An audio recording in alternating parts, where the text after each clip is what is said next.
तो hi guys, स्वागत है आप सभी का फिर से एक और नई फ्रेश वीडियो में।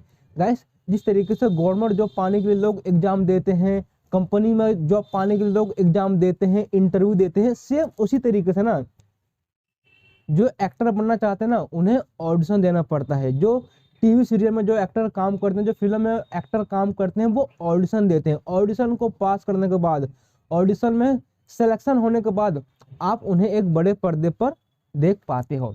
देखो गाइस, जिस तरीके से गवर्नमेंट जॉब पाने के लिए लोग काफी सालों से तैयारियां करते हैं ना, उसी तरीके से ऑडिशन को भी पास करने के लिए लोग कई कई वर्ष से तैयारियां करते हैं, तब जाके वो एक ऑडिशन को पास कर पाते हैं। ठीक है ना।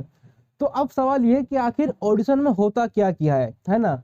वहाँ के लोग आपसे क्या क्या सवाल पूछते हैं, आपको कौन कौन से डॉक्यूमेंट्स लेकर जाने होते हैं, है ना, कौन सी डिग्री होनी चाहिए आपके पास, तो ये जानेंगे आज की इस वीडियो में। तो चलिए वीडियो को शुरू करते हैं। देखिए, सबसे पहली बात तो ये ना कि जब भी आप जाते हो ऑडिशन देने के लिए ना, उस टाइम आपसे किसी भी तरह का कोई भी सर्टिफिकेट या फिर डॉक्यूमेंट नहीं मांगा जाता है ना। तो बहुत से बच्चे के मन में डाउट होता है कि सर हमें एक्टर बनना, तो क्या हमारे पास कोई एक्टिंग की डिग्री होनी चाहिए क्या? तो इसका आंसर है नहीं। देखो, अगर आपके मन में ये है ना कि जितने भी बड़े बड़े एक्टिंग स्कूल होते हैं, जिनकी फीस हाई फाई होती है, वो आपको अपने डिग्री के बलबूते आपको काम दिलवा देंगे, तो ऐसा भी बिल्कुल नहीं है। तो आप मान के चलिए कि कोई सीरियल बनने वाला है ना, और उस सीरियल में उन्हें 5 एक्टरों की जरूरत है, ठीक है ना। तो या तो उन 5 एक्टरों के ऑडिशन वो अपने ही प्रोडक्शन हाउस में लेते हैं, या तो फिर किसी भी कास्टिंग एजेंसी के थ्रू करवा लेते हैं। देखो, कास्टिंग एजेंसी का काम ये होता है ना कि किसी भी एक्टर का ऑडिशन लेके प्रोडक्शन हाउस तक पहुंचाना है, इसमें उन्हें कमीशन मिलता है। ठीक है ना। तो जो एक्टर कास्टिंग एजेंसी जाकर ऑडिशन देते हैं या फिर प्रोडक्शन हाउस जाकर ऑडिशन देते हैं ना, तो वो वहाँ के लोग उनसे एक फॉर्म भरवाते हैं। उस फॉर्म में आपको अपना नाम, अपनी एज, अपनी हाइट, अपनी करंट लोकेशन, आप किस शहर से बिलोंग करते हैं, आपको किस भाषाओं का ज्ञान है, आपकी हिंदी शुद्ध है या फिर नहीं है, आपके पास लाइसेंस है या नहीं है, आपके पास वीजा है कि नहीं है, आप क्या काम करते हो, ये सभी बातें आपको वहां पर भरनी होती है। ठीक है ना। तो आप मान के चलिए कि उन्हें एक ऐसे एक्टर की जरूरत है जिसकी हाइट 5'7" से लेके 5'10" के बीच होनी चाहिए, है ना, और उसकी एज 25 से लेके 30 साल के बीच होनी चाहिए, और उसका रंग थोड़ा गोरा होना चाहिए।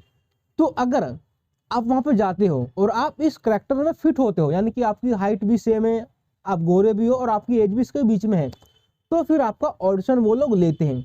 लेकिन अगर आप इस करेक्टर में फिट नहीं होते हो ना, यानी कि आपकी हाइट इतनी नहीं है, आप में कुछ ना कुछ कमी है, तो फिर आपका वो लोग सिर्फ इंट्रोडक्शन वीडियो ही शूट करते हैं। गाइस, इंट्रोडक्शन वीडियो आपका वो इसलिए शूट करते हैं ना, ताकि फ्यूचर में अगर उन्हें आपकी करेक्टर के हिसाब से, आपके लुक के हिसाब से अगर उनके पास कोई एक्टर की जरूरत पड़ती है, तो वो लोग फिर आपको ही कॉल करते हैं, है ना।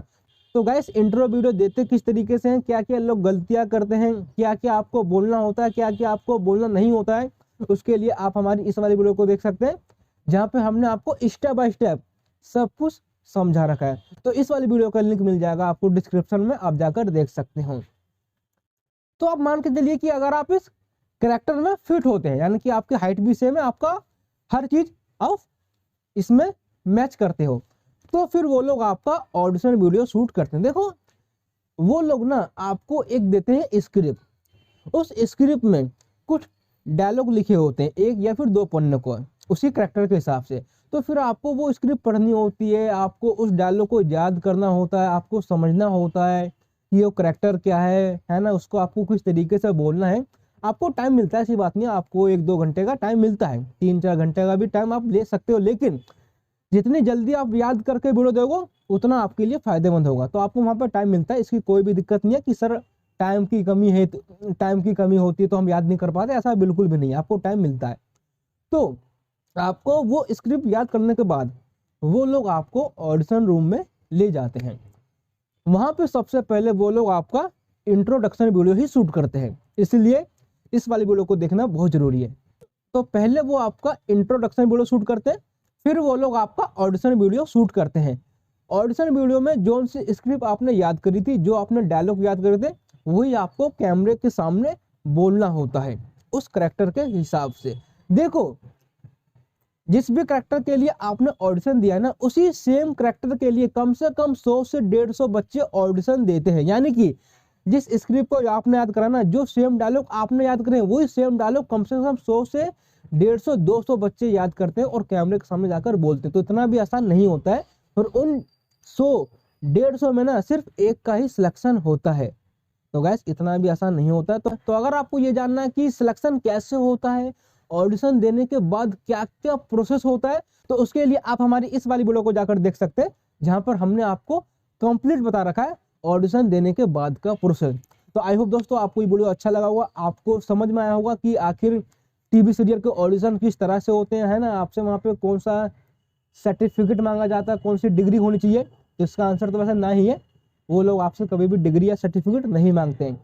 तो चलिए गाइस, अगर आपको ये वीडियो अच्छा लगा तो प्लीज एक लाइक कर दीजिए, और हाँ अगला वीडियो आपको किस टॉपिक पर चाहिए प्लीज कमेंट बॉक्स में जरूर बताएं, ठीक है ना। तो चलिए तब तक के लिए टाटा बाय बाय।